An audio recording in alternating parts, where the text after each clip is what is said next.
Salam kerahiman.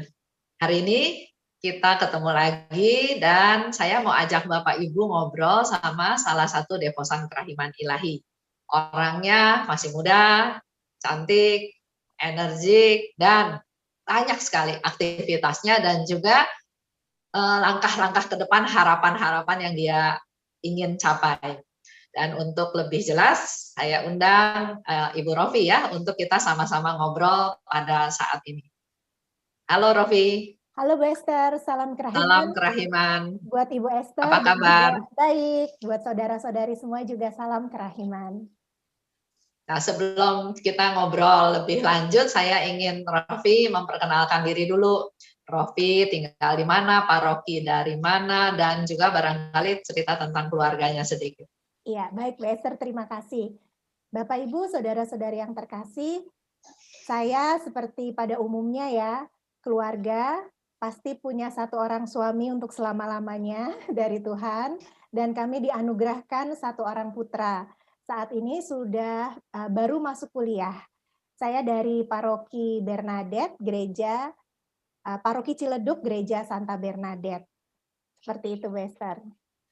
Nah, ceritanya bisa jadi devosan kerahiman ilahi itu gimana tuh? Kapan? Peristiwa apa barangkali? Terus sampai sekarang jadi devosan.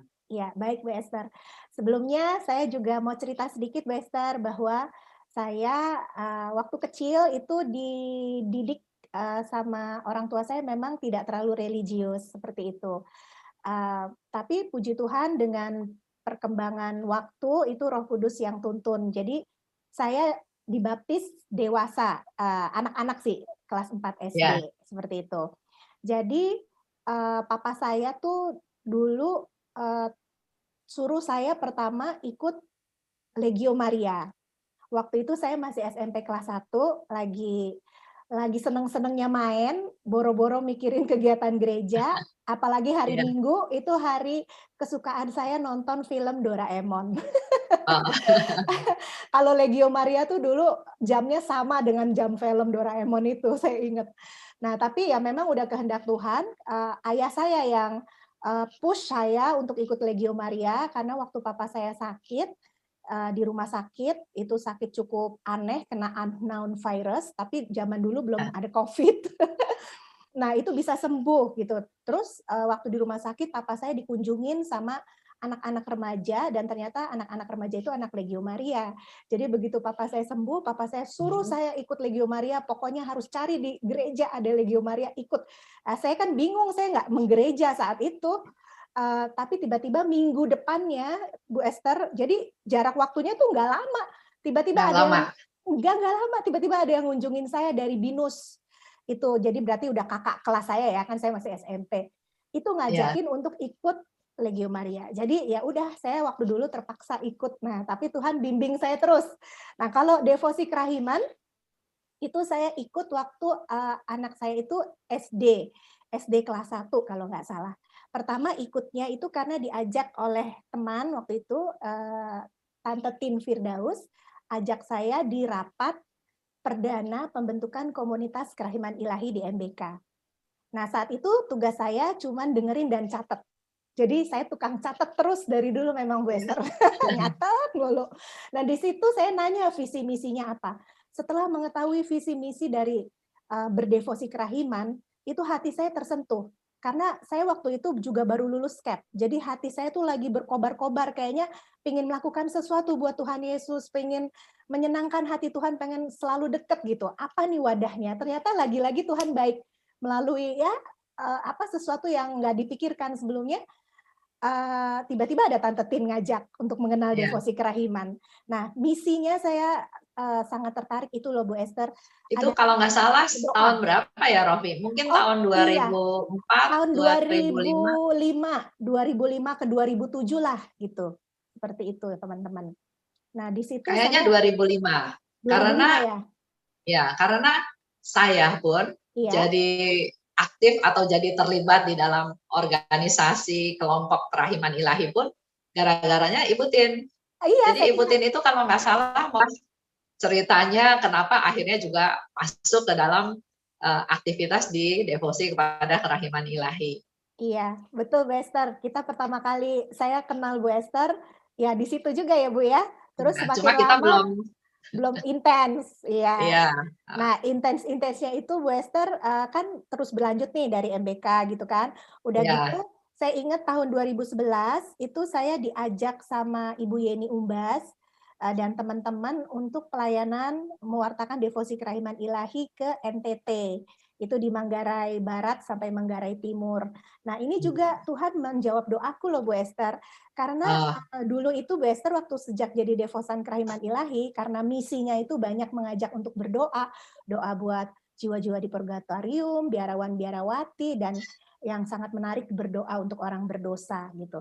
Nah, saya waktu udah mengetahui misinya itu mulai perlahan-lahan belajar devosi kerahiman ilahi, terus saya tuh dulu suka bikin clipping, dari koran, dulu masih zaman koran, itu tentang iya, kayak, berita-berita dari daerah gitu yang oh, apa sih, yang sedih-sedih gitu, berita sosial gitu. Terus saya ngumpulin clipping tuh, entah mengapa tuh berita tentang di NTT, banyak bayi-bayi oh, kelaparan, banyak iya, bayi-bayi kurang nutrisi zaman itu. Itu saya clipping gitu. Jadi pada saat Bu Yeni ngajak saya ke NTT, hah, saya kaget karena saya pernah berdoa, "Tuhan, ini NTT nih jauh banget ya, kayaknya nggak mungkin juga saya ke sana mau ngapain, nggak ada tujuan," gitu kan. Lagian saya bisa berbuat apa di sana? Akhirnya yang bisa saya lakukan hanya berdoa. Nah, dengan doa Koronka gitu. Doa Rosario oh. Koronka. Ternyata diajak ke NTT. Jadi saya udah bujukin suami saya supaya saya dapat izin. Disitulah saya kenal baik sama Ibu Esterina sampai hari ini, Bu. Karena waktu itu tim kita mengajak Bu Esterina dan Bapak Haryanto untuk bersama kami mewartakan. Karena kami kan pengetahuannya masih cetek banget saat itu. Jadi kita jadi dayang-dayang Bu Esther. Enggak, bagi Bu tugas Esther, juga kan? ya bagi Saya tugas sama Pak sih. Haryanto kasih seminar buat yang dewasa, kalian ke anak-anak kan Anak-anak, ya? iya betul sekali. Ajarin doa apa, doa doa Doa Corona ya? Koronka, iya betul. Hmm. Sama kreativitas-kreativitas lainnya. Nah, berarti Rofi kelihatannya punya interest tertentu ya ke anak-anak, karena selain yang saya kenal Rofi, saya juga tahu Rofi punya sanggar, sanggar sanggar Iya, apa, sanggar tari, sanggar nyanyi iya. buat anak-anak ya? Iya betul Bu Esther, sampai sekarang puji Tuhan masih ada, walaupun, online karena lagi Covid. Nah, selain itu, apa yang mungkin mau di-sharing-kan oleh Rofi ke kita semua, Iya. terutama ke anak-anak? Karena saya juga tahu Rofi bikin buku Merciful Kids ya, Oh iya, bicara tentang, kerahiman ilahi tapi ditujukan ke anak-anak. Nah, itu gimana ceritanya tuh sampai oh bikin satu buku tersebut? iya baik, terima kasih Bu Esther. Jadi sejak 2011 itu, kan saya sama Bu Esther juga dan teman-teman sejak tahun 2011 itu tim Kerasulan Kerahiman Ilahi bersama dengan Bu Esther dan Pak Haryanto, kita kan, selalu ke daerah-daerah ya Bu ya, setiap satu Ya, tahun satu kali. Dan seperti tadi Bu Esther cerita bahwa dibagi, yang dewasa Bu Esther, yang anak-anak saya. Selain saya ada Ibu Yeni Umbas, ada Ibu Erna, ada Ibu Heni. Nah, mulai dari situ Bu, saya tuh terdorong hati saya untuk, sepertinya harus bikin sesuatu nih buat anak-anak, karena anak-anak itu begitu antusias diajarin doa Rosario Koronka. Padahal anak daerah loh, teman-teman, yang boleh dikatakan, tingkat intelektualnya tuh beda dengan anak-anak kita ya. Karena kalau anak daerah kan kadang, mohon maaf, suka gizinya berbeda dengan anak Jakarta. Betul ya Bu Esther ya? ya, Tapi ya. tapi daya tangkap mereka dengan doa Koronka itu sangat cepat dan mereka ikut dengan baik, tidak nakal, nggak ngobrol kanan kiri, enggak. Udah gitu kita ajarin hal-hal, baik tentang perbuatan belas kasih, apa tuh mereka senang dengernya. Jadi dari situ saya tertarik, akhirnya tahun 2018, saya, membuat buku, tidak menulis karena sebetulnya ini semua udah devosi sudah ada kan ya Bu Esther, tinggal saya ubah ke bahasa anak-anak, ke gambar anak-anak. Nah, saya sama teman-teman TKKI bikin ini, Merciful Kids. Nah, ini kita pakai benderanya KKI KAJ. Dan puji Tuhan buku ini sudah dapat nihil obstat dari Romo Andang dan juga imprimatur dari Romo Samuel. Ini sudah di daerah Pontianak sudah ribuan Bu Esther yang Ya. beli. Terus di paroki Blok B waktu itu juga dibeli untuk Bina Iman Anaknya, komuni pertama 400 buku. Jadi buat hadiah seperti itu. Memang ini cita-cita kami, Bu Esther, ini adalah pembentukan karakter anak-anak melalui devosi kerahiman ilahi, supaya punya 2 pilar keutamaan dari devosi ini, yaitu pertama, mengandalkan Tuhan, yang kedua adalah berbuat belas kasih kepada sesamanya. Nah, kalau anak-anak kita sejak dini itu udah punya 2 karakter ini, niscaya mereka bisa jadi anak-anak Tuhan yang punya karakter seperti yang Tuhan Jadi mau. generasi muda ya, generasi Iya, muda yang lebih baik lah ya untuk iya masa betul. depan Iya, yang lebih rajin gereja dan juga kita berdoa. semua. Amin, Wester, gitu. Seperti itu, Bu. Nah, Rofi kan bilang salah satunya kenapa jadi devosan kerahiman setelah banyak baca dari Diary Faustina, mendalami, dan salah satunya Rofi pernah cerita sama saya, kamu paling suka nomor 1397. Nah, mungkin bisa dijelaskan ke teman-teman kenapa suka nomor itu gitu. Ya, baik. Terima kasih, Bu Esther. Jadi, teman-teman, salah satu misinya dari devosi kelahiman ilahi ini kan berdoa, berdoa untuk orang berdosa. Dulu sebelum saya mengenal devosi ini, saya nggak pernah berdoa buat orang berdosa terus terang, Bu Esther, karena Iya, saya nggak kepikiran terus terang. Ya paling berdoa buat pertobatan keluarga yang saya tahu mungkin sifatnya nggak baik, saya pernah doain. Tapi doain terus-menerus secara khusus nggak pernah kepikiran. Tapi puji Tuhan dengan berdevosi, saya dapat pencerahan dari BHF ini nomor 1397. Boleh saya bacain ya, Bu Esther? iya, iya, Ya, baca baik. deh. Nah, dalam BHF ini ditulis oleh Suster Faustina, Tuhan berkata kepadaku, hilangnya setiap jiwa menenggelamkan aku ke dalam kesedihan yang menyayat hati. Engkau selalu menghibur aku setiap kali engkau mendoakan orang-orang berdosa. Doa yang paling menyenangkan hatiku adalah doa untuk bertobatnya orang-orang berdosa. Ketahuilah putriku bahwa doa semacam ini selalu didengarkan dan dijawab. Nah, ini Bu Esther, melalui catatan ini saya jadi lebih suka dan lebih sering mendoakan mulai dari keluarga saya dulu. Dan memang selalu dikabulkan walaupun enggak instan, Bu Esther. Jadi kayak Iya, keluarga pasti. saya, cici saya tuh punya suami yang keras hatinya. Jadi sampai orang barat ya, Bu Esther, orang luar negeri. Jadi cici saya sekarang tinggal di sana. Dia tuh tidak mengenal Tuhan sampai hari ini, belum punya satu kepercayaan gitu. Jadi waktu menikah sama cici saya cuma launching aja, launching mau jadi Katolik.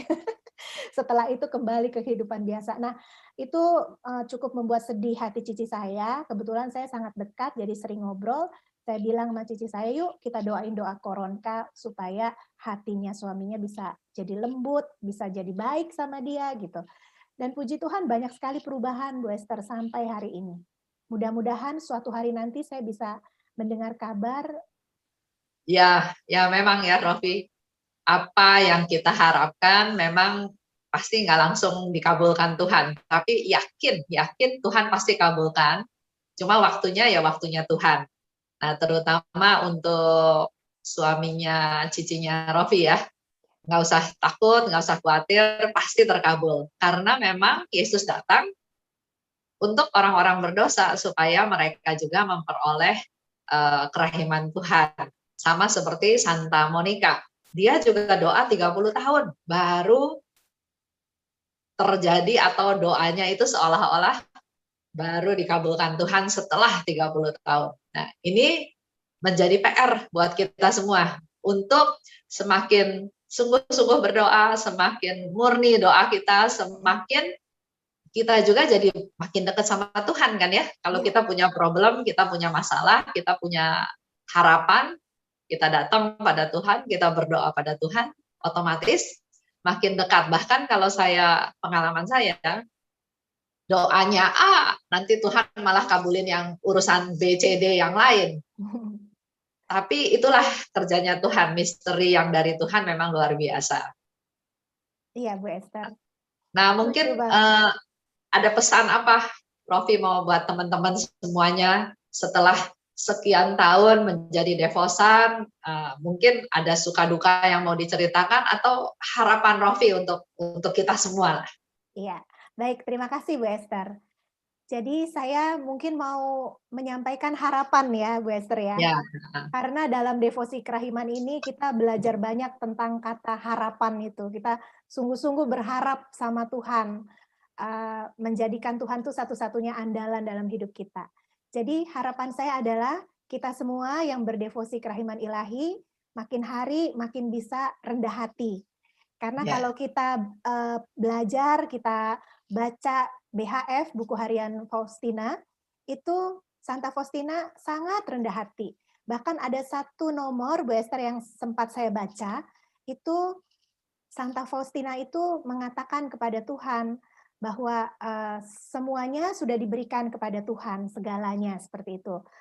Apalagi ya Tuhan yang belum gitu ya, kira-kira begitulah. Tapi Tuhan berkata, masih ada yang harus kau berikan padaku, itu adalah kepapaanmu. Nah, dari situ aku merasa, Bu Esther, oh ternyata selama ini aku nggak kepikiran juga tuh mau kasih kepapaan gitu. Yang kita berikan ke Tuhan ya aku sih sering ngomongnya, Tuhan, talentaku yang kau anugerahkan padaku, kuberikan padamu gitu. Waktuku, tenagaku kayak gitu. Nggak sadar kalau ternyata kepapaan itu. Dan Tuhan menghendaki kita rendah hati karena hanya jiwa-jiwa yang rendah hati yang dapat menerima rahmat berlimpah dari Tuhan. Itu, ya, Esther. betul. Ya, memang kadang-kadang saya juga sama dulu sebelum tahu devosi kerahiman ilahi atau sebelum baca ya, berpikir bahwa kebisaan saya, talenta saya, apa yang saya punya itu kayaknya punya saya. Dan kalau saya persembahkan kepada Tuhan, ya seolah-olah sudah mempersembahkan sesuatu. Tapi setelah baca diary tersebut, memang Yesus bilang, kamu belum kasih apa-apa. Karena itu bukan punya kamu gitu ya. Yang punya kamu satu-satunya hanya kepapaan, dan Suster Faustina serahkan kepapaannya, ketidakberdayaannya, kedosaannya. Dan memang setelah itu kita jadi makin sadar bahwa kita itu nggak bisa apa-apa tanpa Tuhan. Dan kalau kita bisa apa-apa, itu melulu karena kasih Tuhan, karena rahmat Tuhan. Ya memang saya juga bersyukur sekali bisa berdevosi kepada kerahiman ilahi. Padahal dulu hidup saya nggak kayak Rofi, masih ada orang tua yang mengarahkan. Kalau papa mama saya malahan karena mereka bukan Katolik ya tadinya, malah udah masa bodoh. Bahkan ada juga orang tua yang kasih nasihat, udah jangan pilih agama dulu, nanti ikut suami aja agamanya gitu ya. Tapi ya di sini akhirnya kita tahu bahwa panggilan Tuhan, jalan Tuhan, rencana Tuhan itu luar biasa ya setelah kita jalani. Memang ada jatuh bangun, ada kadang-kadang kita mau niatnya baik juga salah paham orang ya, nganggapnya kita macam-macam. Tapi saya ingat satu hal yang Yesus bilang juga sama Suster Faustina, pokoknya tugas kamu hanya berbuat baik. Jangan mikirin yang lain, pokoknya berbuat baik. Amin, Bu Nah, Esther. saya ingin dengar cerita sedikit tentang suaminya Rofi, karena saya tahu dulu suaminya bukan Katolik ya, sampai sekarang akhirnya bisa jadi Katolik, barangkali perjuangan seorang istri, karena banyak juga sebetulnya pasangan-pasangan yang suaminya belum seiman. Nah, ini barangkali bisa menjadi satu kekuatan, satu pengharapan buat teman-teman. Ya, baik Bu Esther. Mudah-mudahan teman-teman semua yang udah pernah dengar sharing ini nggak apa-apa dengerin lagi ya. Karena YouTube-nya Bu Esther luar biasa bertambah terus. Jadi pasti yakin ada pendengar yang baru yang belum pernah dengar ya Bu Esther kesaksian Ya, saya. Baik. Jadi saya itu menikah secara oikumene tahun 2001 di bulan Maret. Ada Romo Napingbo almarhum yang mendampingi dan juga Bapak Pendeta. Kami menikahnya di GKI Kepaduri. Nah, memang sejak awal Bu Esther kita tuh komitmen tidak saling tarik-menarik gitu loh. Karena kita tahu bahwa Yesus kita sama seperti itu. Dan puji Tuhan waktu saya masih pacaran sama calon suami saya, dia tahu saya itu Legio Maria dan dia suka ikut-ikut kegiatan Legio Maria. Jadi udah kenal namanya Rosario Rosario Bunda Maria tuh sudah tahu, doa-doa Katolik tuh sudah tahu. Jadi ya itu juga cukup menolong. Tapi selama 14 tahun itu memang saya nggak pernah mengajak atau bagaimana, tapi memang suami saya suka ikut ke gereja Katolik seperti itu. Saya cuma minta sama Tuhan, terlebih ketika saya mengenal doa Koronka, Bu Esther, Rosario Koronka. Itu saya berdoa, wujudnya adalah salah satunya terjadilah menurut kehendak Tuhan. Kalau aku pribadi pengen sekali satu keluarga itu menjadi satu, walaupun ya maksudnya Tuhan Yesusnya sama, tapi alangkah indahnya kalau menjadi satu. Jadi ketika ke gereja bisa terima komuni bareng. Karena waktu pas anak saya kecil, dia sering nanya sama saya, dia tanya gitu, "Mam, kok cuma mama aja yang terima komuni, kok papa enggak?" Gitu, sering banget ditanyain kayak gitu. Nah itu doa saya terus seperti itu, sampai suatu hari, akhirnya suami saya memutuskan sendiri, dia mau masuk menjadi Katolik dengan nama Sebastiano, nama baptisnya. Jadi kebetulan kalau dari GKI ke gereja Katolik itu tidak usah harus jadi penerimaan istilahnya diterima gitu, seperti itu. Nah, di situ juga suami saya lihat karena dia lihat saya suka doa Koronka kalau malam, Bu Esther. Sambil nyanyi, "Yesus engkau andalanku, Yesus engkau andalanku," seperti itu. Dia sering lihat saya kayak gitu. Terus, dia bilang itu awalnya dia merasa kayaknya terpanggil, selain ada kisah-kisah yang lain. Iya, iya. Puji Tuhan Bu Esther, tapi ya memang tidak cepat ya, 14 tahun ya lumayan lah ya. Lumayan menanti. Tapi saya yakin keputusannya suaminya Rofi, selain memang dapat pencerahan dari Tuhan, tapi pasti dia juga lihat figur Rofinya sendiri. Pasti ada perubahan, ada hal-hal yang buat dia ini sesuatu gitu, bukan asal-asalan. Jadi mungkin buat teman-teman yang juga punya posisi atau status seperti Rofi yang tadinya beda agama, bukan hanya sekedar berdoa koronka satu kali terus jadi, tapi yang pasti dari sikap, dari perbuatan, dari perkataan, itu pasti ada perubahan yang bisa dilihat oleh suami sebagai sesuatu yang baik ya.